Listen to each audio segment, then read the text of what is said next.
बिस्मिल्लाहिर्रहमानिर्रहीम अस्सलाम वालेकुम। मैं उम्मीद करना कि मेरे सारे प्यार करने वाले मेरे सारे वीर जिथे भी होण दे खुश होण दे। अज दा वाक़या जिहड़ा तुहानूं सुणाउण लगा ना इस्लामी वाक़या ते इस्लाम दे इंसाफ दे मुताबिक बिल्कुल ही तरीखी वाक़या सच्चा वाक़या।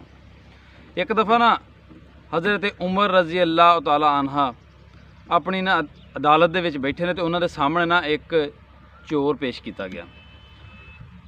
जदों उहदे उत्ते चोरी साबित हो गई ना तो हज़रत उमर रज़ी अल्लाह तआला अन्हु ने ना शरह के मुताबिक आख्या पे दे हथ कट दिओ। चोर की सज़ा इस्लाम दे विच यही है कि चोर के हथ कटे जाण। वो चोर जिहड़ा सी ना वो बड़ा रोण लग पिया, उच्ची उच्ची ते रोई जावे ते आखे मैं पहली बारी चोरी की, आखे मैं पहली बारी चोरी की। हज़रत उमर रज़ी अल्लाह तआला अन्हु ने आख्या भी तू पहली चोरी नहीं की, तू पहलों बहुत सारिया चोरियां कीतियां ने तां तू अज फड़िया गया। उन्हें थोड़ी देर खामोश होने तो बाद कहंदा हज़रत उमर रज़ी अल्लाह तआला अन्हु कहंदा भी तुसीं मैनूं ये दसो भी तुहानूं किवें पता भी मैं चोरियां होर भी कीतियां ने। मैनूं ते मेरे अल्लाह दे पता वे साडे दोवां दे दरम्यान च गल है। मैनूं किसी बंदे चोरी करदिआं नहीं वेख्या, ना मैं किते होर फड़िया गया, तुहानूं किस तरह पता लग गया।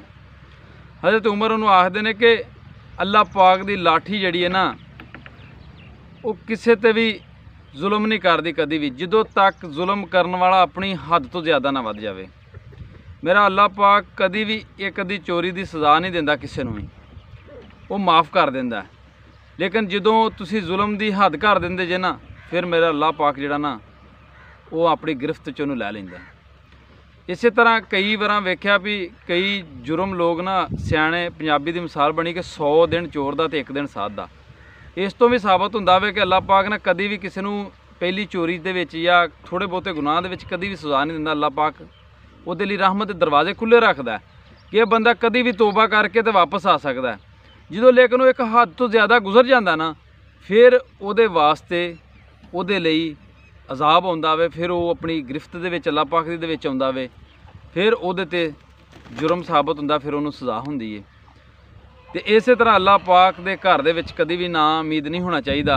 अगर जे कोई थोड़ी बहुती कीती है किसी ने जिंदगी दे विच ते उहदे तो सच्ची तौबा करो, माफ़ी मंगो, अल्लाह पाक दी ज़ात माफ़ करने वाली है। बाकी मेरी दुआ है हमेशा की तरह जिथे भी रहो खुश रहो, हसदे रहो तो वसदे रहो।